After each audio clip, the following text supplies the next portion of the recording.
오늘 제목을 이렇게 정했어요. 영벌과 영생의 선택. 사실 이 마태복음 25장에 보면 어, 예수님 상당히 특별한 이야기들을 하세요. 그 열처녀 이야기, 그리고 이제 달란트 비유, 그렇죠? 이런 얘기 하나하나는 이게 조각으로 놓고 보면 우리가 참 많이 듣는 스토리입니다. 제가 오늘 그 홍천에 있는서 개척하셔서 지금 30년째 사역하고 계시는 목사님하고 이렇게 인터뷰를 했는데, 목사님들 중에 참 특별한 경험과 간증을 갖고 계신 분들이 참 많구나 하는 생각을 합니다. 특히나 이렇게 어떤 고생 고난하신 경험을 하신 분들은 뭐 하나가 이렇게 쉽게 잘 안 풀리고, 근데 그때마다 이제 뭐 신학교 졸업부터 해서 하여튼 뭐가 하나도 제대로 이렇게 목사 안수도 그렇고 이렇게 술술 안 풀리시는 분들이 있어요. 있기는 뭐 그게 더 나쁘다 이런 얘기는 아니고요. 그때마다 은혜도 있고 이제 고생도 있는데, 이분이 정말 매번 그랬는데 그 중에 하나가 이 목사 안수 받을 때였더라고요. 목사 안수를 받아야 되는데 학교에서 이제 학생 운동 많이 하셔가지고 교수님들한테 좀 미운 털이 박히셨던 것 같아요. 그래가지고 목사 안수 받을 때도 막 그 지방회장 목사님들이 막 반대하고 이제 이래서 늦어지고 늦어지셨는데, 결국은 특별한 구제를 받으셔서 이제 목사 안수를 받으셨답니다. 근데 어디서 했냐면 홍천에서 교회를 개척하셨는데, 서울에서 이제 서울 뭐 마포인가 어디서 이제 세례식을 한 거예요. 그러니까 안수식을. 그러니까 이제 교인들이 좋아가지고 이제 목사님 그 목사 안수 받으러 다 같이 이제 가신 거예요. 90년대 초반 얘기예요. 그런데 지금 같았으면 버스를 하나 이렇게 해서 했을 텐데, 그때 그 생각을 못 해가지고 차량 6대로 갔답니다. 차량 6대. 승용차들 막 이래가지고 간 거예요. 승합차도 하나 있고. 근데 휴대폰도 없고 내비게이션이 없고 오로지 그 교회 위치를 아는 건 이 목사님 한 명뿐이었던 거예요. 그래서 차량 6대가 줄을 쭉 서가지고 1호차부터 6호차까지 1호차만 따라서 간 거예요. 이 홍천 분들이. 그래도 많이 가셨네요. 그랬더니 절반은 교회 신자도 아니었대요. 근데 뭐그 교회 전도사님이 안수 받는다고 동네 분들까지 따라와가지고 차가 많고 사람들이 많았었답니다. 그 가가지고 뭐 어디 뭐 일산인가 어디까지 갔는데 한 대가 없어진 거예요. 그래서 그 없어진 차 한 대를 찾는다고 찾다가 보니까 안수식에 늦은 거예요. 목사 안수식에. 참 그런 것도 있냐고, 제가 그런 경우도 있느냐. 그래서 그래갖고 이제 공중전화를 해가지고 뭐 교회랑 연결해서 어쨌든 안수식 하는 시간까지는 자기가 가겠다고 해서 이제 갔더니 개회 예배 중이더래요. 설교 시간. 그러니까 아직 안수식은 안 한 거예요. 근데 헐레벌떡 뛰어 들어온 전도사님을 보고 그때 설교를 하시던 그 총회장 목사님이, 장로교단 쪽이에요. 총회장 목사님이 뭐라 그랬냐면, 저런 미련한 다섯처녀 같으니라고, 이 안수식 날 지각하는 전도사가 어딨냐고, 나가라고 그래가지고 결국 그날 안수를 못 받았다는 거예요. 야, 그래서 근데 그때 인용된 구절이 이 마태복음 25장 미련한 다섯처녀. 그래서 자기가 그때 이후로 이 본문을 설교를 잘 못했다고 하시더라고, 목사님. 너무 그때 너무 안타깝고 속이 상해가지고 90년대 초반만 해도 목사님이 막 문 걸어 잠그라 그러고 막 예배드리다 졸면 막 쫓아내기도 하고 그랬던 시절이잖아요. 막 혼내고 막 이런 목사님들 많고. 근데 사실은 이 슬기로운 다섯처녀, 미련한 다섯처녀의 이야기는요, 핵심이 뭘까요? 이 25장 전체에 있는 이 이야기들의 핵심은요, 신랑이 오신다는 거예요. 그렇죠? 달란트 비유의 핵심은 주인이 온다는 거예요. 근데 언제 올지 모른다는 거잖아요. 그러니 항상 깨어 있으라는 거죠. 그러니까 신랑이 오는데 더디 오긴 하지만 분명히 올 것이고, 그때 슬피 울며 후회하지 말고 깨어 있어라. 달란트를 맡긴 주인이 먼 타국에 가도 반드시 돌아올 것이니 너희는 정말 충성하며 언제나 깨어서 기다리고 있어야 된다. 요 맥락을 가지고 31절이 연결되는 겁니다. 자, 그렇다면 이 31절 이하에 나오는, 제가 일부러 이쪽을 오늘 본문으로 잡았는데 31절 이하에 보면 양과 염소의 비유가 나옵니다. 그러면 양과 염소의 비유는 우리가 흔히 알기로 양하고 염소 중에 어떤 게 더 착해요? 저 그런 소리 많이 들었던 것 같아. 양은 착하고 순해서 말을 잘 듣고, 염소는 못돼서 들이받고. 그래서 신도도 뭐 염소 같은 신자가 있고 양 같은 신자 있다는데, 제가 질문할게요. 양이 들이받아요, 안 받아요? 모르시는구나. 자, 저 대관령 양떼 목장에 가면 양이 많이 있거든요. 양이 순할까요? 양도 성질이 있을까요? 양 성질이 있습니다. 양도요. 얼마나 시끄럽고 얼마나 냄새나고 얼마나 욕심스러운지 몰라요. 이게 무슨 뭐 착한 동물이 있다고요? 그렇지 않아요. 악한 동물이 없듯이 선한 동물도 없습니다. 그렇죠? 여러분, 하나님이 창조하셨는데 뭐는 악하고 뭐는 선해요? 그렇지 않아요. 다만 본문에 나오는 양과 염소는 양과 염소가 함께 되게 키우거든요. 그러나 양과 염소는 목동 입장에서 언제나 구별이 가능해요. 외양도 다르고요, 성격도 달라요. 그러다 보니 쉽게 나눌 수 있어요. 이렇게 양과 염소를 나눌 수 있는 것처럼 영벌 받을 사람과 영생할 사람이 나뉘어진다는 거예요. 언제 나뉘어져요? 최후의 임금이 오실 때에, 예수님이 재림하실 그때에, 늦게 올 것 같은 신랑이 왔을 때에, 안 올 것 같은 달란트의 주인이 왔을 때에 영생과 영벌의 사람들이 쫙 나뉘어진다는 거예요. 마치 양과 염소처럼 눈에 보이도록 쫙 나뉘어진다는 거예요. 그래서 한쪽은 이제 오른쪽이라고 하지만, 여러분 뭐 오른쪽이 성경에서 오른쪽은 늘 뭐 그러니까 영어로도 right라고 그러잖아요. 바른 쪽. 이것도 그럼 뭐 오른쪽은 늘 바르고 그럼 뭐 길 찾아갈 때 맨날 오른쪽만 가면 되겠네. 그렇지 않아요. 그냥 편의상 얘기하는 거예요. 둘로 나누는데 한쪽과 한쪽 이렇게 얘기하는 것보단 오른쪽 왼쪽 하는 것이 우리의 이해를 더욱 돕기 때문인 겁니다. 그러니까 뭐 기왕 쓰는 거 오른쪽 써야지라는 게 아니라 영생하는 쪽에 서야 되는 거예요. 하나님 앞에 구원받는 쪽에 서야 되는 거죠. 그걸 편의상 오른쪽이라고 말한 것뿐이에요. 편의상 양의 편이라고 말한 것뿐이에요. 표현이 그런 것이지 양이 특별히 선한 동물은 아니죠. 근데 어쨌든 이렇게 구별이 되는데 그 구별되는 기준을 본문은 참 다양하게 쓰고 있습니다. 내가 줄일 때에 먹을 것 준 사람, 내가 목마를 때 마실 것 준 사람, 내가 나그네 되었을 때 영접한 사람, 내가 헐벗었을 때 나에게 옷을 준 사람, 병들었을 때 나를 돌보고 옥에 갇혔을 때 와서 본 그 사람이 구원받을 사람이다. 그랬더니 제자들이 그런다고 그러죠. 거기 서 있는 오른쪽에 서 있던 사람들이 그렇게 대답해. 우리가 언제 그랬습니까? 우리가 언제 그랬습니까? 그럴 때 예수님이 일관되게 하시는 말씀이에요. 내 형제 중에 지극히 작은 자 한 사람에게 한 것이 곧 나에게 한 것이다. 여러분 오늘 하루를 사시면서 예수님 대접하셨습니까? 오늘 하루를 사시면서 예수님을 기쁘게 해드리는, 그래서 예수님이 원하시는 것처럼 한 사람을 대접하고 한 사람을 돌보고 한 사람을 품에 품고 한 사람을 위로하는 하루 사셨느냐라는 질문이에요. 만약에 우리 눈앞에 진짜로 예수님이 배고프다 그러면 식사 대접 안 할 사람 아무도 없을 거예요.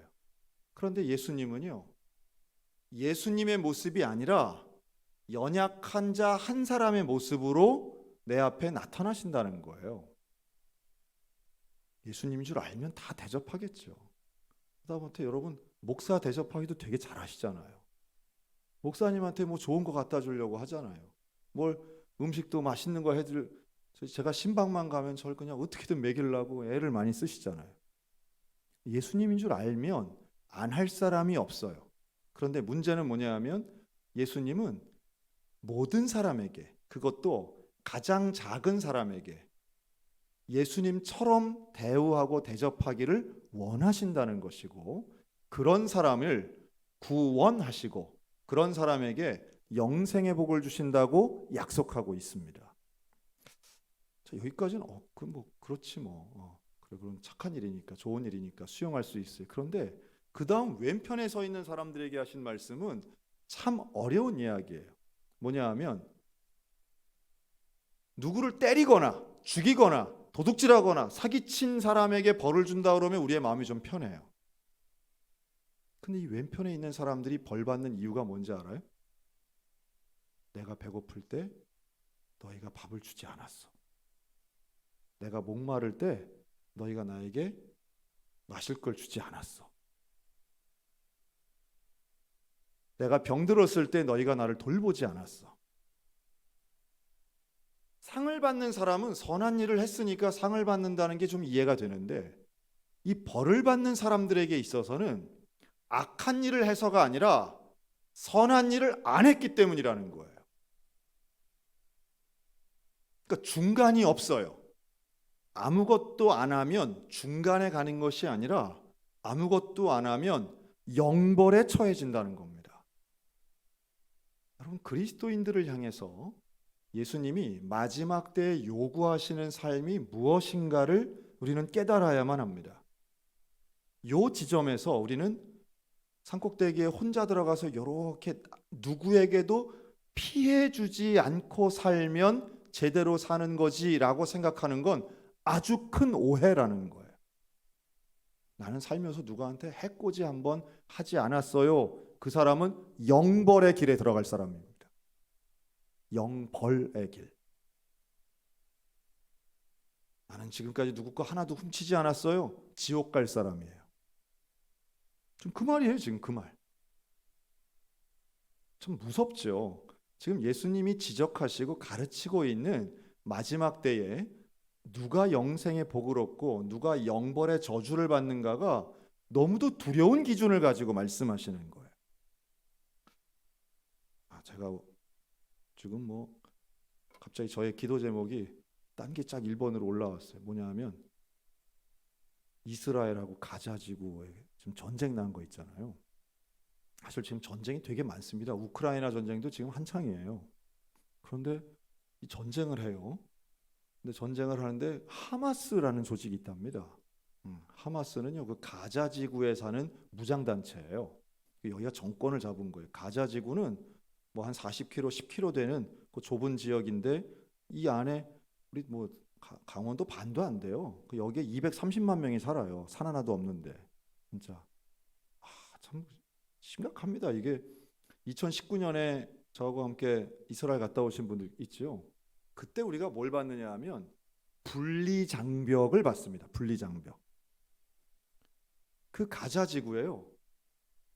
장벽이 시멘트 장벽이 어쨌든 그 10km, 40km를 뺑 돌려 쳐 있는 거예요.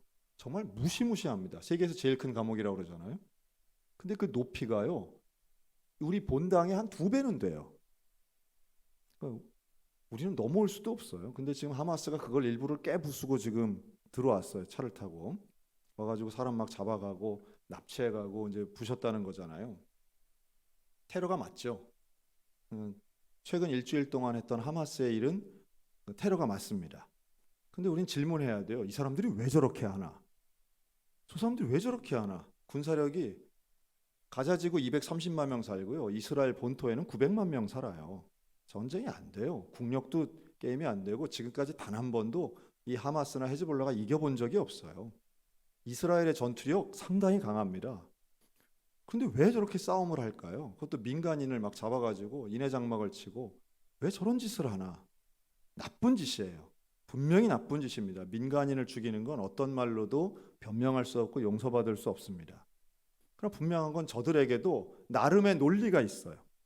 어떤 논리냐 하면 원래 우리 땅인데 우리가 살던 땅을 어느 날 갑자기 저 이스라엘 놈들이 유대인 놈들이 들어와가지고 힘으로 무력으로 집단으로 장악하고 우리를 저 콘크리트 친 벽 안으로 다 밀어넣고 우리를 여기서 못 살게 하고 우리를 감옥에 가둬놨다는 거죠.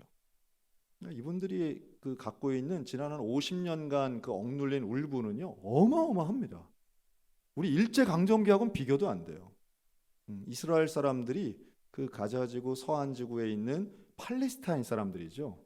이 팔레스타인 사람들에게 했던 그 인권 유린이나 가혹한 행위나 이런 것들은 일제강점기하고 비교가 안 된다 이렇게 보시면 됩니다. 그러니까 이분들에게도 그냥 울분이 가득해 있는 거예요. 그러니 둘이 얼마나 원수겠어요. 그냥 항상 죽이고 싶은 거예요. 항상 미워하고. 전 세계적으로 보면요, 그런 사람들이 그런 지역이 너무너무 많아요. 지난번 최조영 선교사님 와서 했던 정말 이 유럽의 화약국 그 마케도니아가 있는 코소보 지역 완전 분쟁 지역이에요. 여기는 그냥 만나면 맨날 그냥 죽일 사람만 찾아다니는 거예요. 우리가 볼 땐 다 똑같이 생긴 사람들인데 자기들끼리는 다 구별이 된다는 거잖아요. 그러니 참 힘들다, 참 어렵다. 서로 죽이려고 하는 그 판에 또 아프가니스탄에는 대지진이 일어나지 않습니까? 도대체 안전한 나라가 별로 없구나. 저는요, 우리나라가 정말 전 세계에서 참 안전한 나라라고 생각을 합니다. 그 안전한 나라라고 하는 객관적인 증명이 있어요. 그 중에 하나가 우리나라는 초장수 국가예요. 죽지를 않아요. 우리나라가 죽지를 않습니다. 제가 늘 관심 있게 보는 그 유엔에서 나오는 지표가 몇 가지가 있는데요. 그 중에 하나가 평균 연령이에요. 중위 연령이라고 하는 거 있습니다. 중위 연령. 여러분 우리 대한민국 사람을 지금 막 태어난 아기부터 제일 연세 많은 분을 쭉 세워놓고 딱 가운데 하면 몇 살쯤 될 것 같아요? 쭉 줄 세워놓고 우리 국민을 한 줄을 쭉 세워놓고 맨 가운데 있는 사람 거기 중위 연령이거든요. 그분이 44살입니다. 우리나라는. 이쯤 되면 전 세계에서 우리가 하도 고령화해서 우리나라가 되게 늙은 나라인 줄 알아요. 근데 우리는 고령화 속도가 빠른 나라입니다. 정확하게는. 이 부분은 제 말이 맞을 거예요. 이 중위 연령이 높을수록 실제로 고령화가 돼 있는 거거든요. 근데 이게 1등은 모나코란 나라인데요. 가운데가 55살이에요. 거기 이제 너무 작은 도시니까 거긴 빼더라도 2등이 일본입니다. 일본이 그러니까 이런 인구가 몇 천만 명 이상 되는 나라들 중에 가장 고령화가 많이 진행이 된 나라인데 그 일본의 중위 연령은 49살이에요. 우리나라는 어느 정도 되냐? 29입니다. 우리나라보다도 더 훨씬 노인의 분포가 훨씬 더 많은 나라가 최소한 30개 가까이 있는 거예요. 근데 이 나라들은 하나같이 뭐 독일, 이탈리아 이런 나라들이에요. 이런 나라들은 다 경제도 안정적이고요. 치안도 안정적이고 자연 환경도 다른 데 비해서는 안정적이에요. 그러니까 장수하는 거예요. 게다가 의료적인 인프라가 잘 돼 있는 거예요. 대개 선진국이 요 범주 안에 들어갑니다. 그러면 그 밑에 있는 나라들은 어떨까요? 이게 한 100위쯤 내려가면요. 100등 정도 가면 이게 남미 국가들이 나오거든요. 이 남미 국가 100등이 브라질이에요. 브라질은 중위 연령이 33살입니다. 근데 전 세계에는 200개가 넘는 나라가 있어요. 그러니까 우리는 전 세계에서 10% 안에 들어가는 장수 국가고요. 한 200등 정도 되는 나라들은 중위 연령이 몇 살인지 아세요? 놀랍게도 17살이에요. 이제 한 17살쯤 되면 이제 인생 꺾였다 보시면 돼요. 제일 낮은 나라가 아프리카에 있는 니제르라는 나라인데요. 이 나라의 중위 연령은 11살입니다. 11살. 20살 되면 이제 죽을 준비하는 거예요. 그러니까 이런 나라들은 공통적으로 내란, 전쟁, 위험도 그리고 의료적 서비스가 없는 거예요. 우리나라는 태어나서 3년 안에 예방접종을 얼마나 많이 맞는지 몰라요. 애들 콧물만 나도 응급실 뛰어가는 나라 우리 대한민국이에요. 의료 서비스가 확실하기 때문에 우리는 죽을 거라 생각하지 않아요. 우리는 60이 돼도 젊다고 생각해요. 70이 되어도 건강을 유지하려고 해요. 그러다 보니 사실은 관심도가 달라요. 어떻게 다르냐? 우리의 관심은 항상 권리, 옳은 것, 더 높은 가치 이런 데 관심이 있어요. 그런데 실제로 중위 연령이 낮고 언제든지 죽을 수 있다고 생각하시는 나라들에는 생존이 1등입니다. 지금 최소한 이스라엘 계시는 분들은요, 지금 가치관의 변화가 커요. 우크라이나도 마찬가지입니다. 전쟁을 경험하면 사람의 가치관은 달라지게 되어 있습니다. 내가 내일 죽는다라고 생각하면 지금처럼 안 산다는 논리와 비슷한 거예요. 그런데 역설적이게도 지금 우리가 가져야 될 생각은요, 장수 국가에서 안전하게 살아가는 생각이 아니라 로켓포가 날아다니고 내일 죽을 거라고 하는 생각이 사실은 우리 그리스도인들이 가져야 될 생각이라는 거예요. 왜요? 우리는 언제나 하나님 나라 재림에 대해서 깨어 있어야 할 의무가 있기 때문입니다. 우리는 50년 후, 40년 후에 내 인생이 어떻게 될까? 내 자식이 앞으로 50년 후에 어떤 풍요로운 삶을 살까? 이 계획을 짜는 걸 되게 위대하고 똑똑한 것으로 생각하지만 성경은 우리에게 너는 언제나 죽을 수 있다라고 말씀하는 거예요. 그리고 이 마태복음 25장은 바로 그렇게 깨어 있으라고 말씀하는 거예요. 참 그런 면에서 지금 우리가 누리고 있는 이 평화와 안정은 재림의 신앙의 기준에서 보면 상당히 위험한 시대에 우리가 있는 겁니다. 도대체 지금 우리에게는 재림의 신앙에 대한 경각심이 없어요. 오히려 동유럽에 살고 아프리카에 사는 분들이 왜 그렇게 예수를 잘 믿는가 생각해 보면 이들은 내일이 없기 때문이에요. 언제나 죽음을 근처에서 보고 언제나 가족의 죽음을 매 순간 보기 때문에 가족 계획이라는 게 아예 없어요. 저출산이라는 단어가 없는 나라들, 전 세계 100개가 넘는 나라들이에요. 근데 아이러니하죠. 그런 데에는 생존이, 생명과 죽음이 언제나 문턱에 와 있기 때문에 복음을 얼마나 잘 받아들이는지 몰라요. 지금 전 세계에서 제일 부흥하는 교회들은 아프리카와 남미에 집중되어 있습니다. 역설적이죠. 근데 지금 우리는 복음에 대해 얼마나 닫혀 있나 몰라요. 예수님이 다시 오신다고 웃기는 소리 하지 마. 천국과 지옥이 있다고? 야, 무슨 동화 같은 얘기를 해. 죽는다고? 야, 그건 현실성이 없구만. 우리는 안 죽을 것 같이 산단 말이죠. 안 죽을 것 같이 생활하고 죽음은 나와 상관없다고 생각하고 있습니다. 그걸 가지고 우리는 좋아졌다, 발전했다 이야기하지만 과학과 위생이 발달한 걸 가지고 우리는 영혼도 발전한 것처럼 착각하는 시대에 살고 있는 거죠. 과학의 발달이 꼭 영혼의 발전을 가져오는 건 아니라고 저는 믿고 있습니다. 그런 면에서 우리는 조금 더 어려운 환경 속에 진짜 깨어있는 인생을 살아가야 합니다. 그런 우리에게 던지시는 예수님의 화두는 명확해요.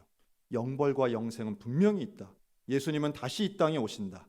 그리고 너희는 바로 그 영생의 복받을 자들답게 이웃을 돕고 사람을 돕고 어려운 처지에 있는 작은 자 하나를 사랑하고 섬기며 살아야 한다라고 말씀하는 거죠. 우리는 지정학적으로 태평양 끝에 있기 때문에요. 우리나라는 난민들도 별로 오지 않아요. 그렇죠? 공산국 세계에서 제일 큰 사회주의권인 중국이 딱 버티고 있기 때문에 유럽의 난민들은 우리로 오지도 못해요. 그러다 보니 우리는 강대국 사이에서 괴롭힘을 당하는 경험은 있지만 우리 민족이 아닌 다른 사람들이 우리에게 도움을 요청하며 와 몰려오는 걸 경험할 수 없는 환경에 살고 있습니다. 서유럽 국가들이 우리를 얼마나 부러워하는지 몰라요. 한국은 발전할 수밖에 없다는 거예요. 한국은 외국인이 와서 괴롭히지 않는다는 거예요. 누가 아프리카 사람들이 가난한 사람들이 돈 벌려 왕 몰려오지도 않고 몰려올 수도 없어요. 태평양 건너올 수 없잖아요. 그러니 한국 사람들은 자기들끼리 저렇게 아주 자기들끼리 모여가지고서는 K-문화도 만들고 K-팝도 만들고 창의적인 것을 만들고 자기들끼리 분열되지 않고 저렇게 발전한다라는 시각도 있다는 거예요. 뭐 그게 다 맞는 건 아니지만 근데 우리가 우리를 보면 확실한 건 우리는 죽지 않을 것처럼 살고 있다는 겁니다. 나의 죽음에 대해서 부정하고 때로는 외면하며 살고 있는 거예요. 그러나 예수님의 말씀은 준엄합니다. 예수님이 언제든지 오실 수 있고 우리는 이 땅에서의 마지막을 볼 수도 있으며 내 개인의 죽음은 언제든지 일어날 수 있는 일이라는 거예요. 그렇기 때문에 우리는 서로를 도와야 하고 사랑해야만 합니다. 예수님을 대하듯이 영혼을 대해야 됩니다. 전쟁이 났다고요? 멀리 났다고요? 남의 얘기 아니고 정말 평화를 위해서 간절히 기도해야 되겠죠. 인간다운 삶을 살기 위해선 하나님이 원하시는 한 영혼의 소중함을 깨달아야만 합니다. 그리고 그것을 위해 우리는 한 영혼을 품고 기도하고 있는 거예요. 전도하는 것, 주님 앞으로 인도해내는 것, 오늘 우리에게 맡겨주신 귀한 사명입니다. 영벌과 영생의 선택은 별것 아니고 인간답게 하나님의 자녀답게 사는 것이 영벌이냐 영생이냐의 선택이라는 거예요. 분명히 주님은 오십니다. 여러분, 내일이라도 주님 오셔서 우리를 줄 세울 때 어느 편에 서시겠습니까? 오늘도 한 영혼을 전도하고 한 영혼을 마음에 품고 환대하며 하나님의 자녀답게 살아서 하나님 앞에 인정받고 영생의 선물 받는 축복의 주인공들 다 되시기를 주님의 이름으로 축원합니다. 아멘. 기도하겠습니다.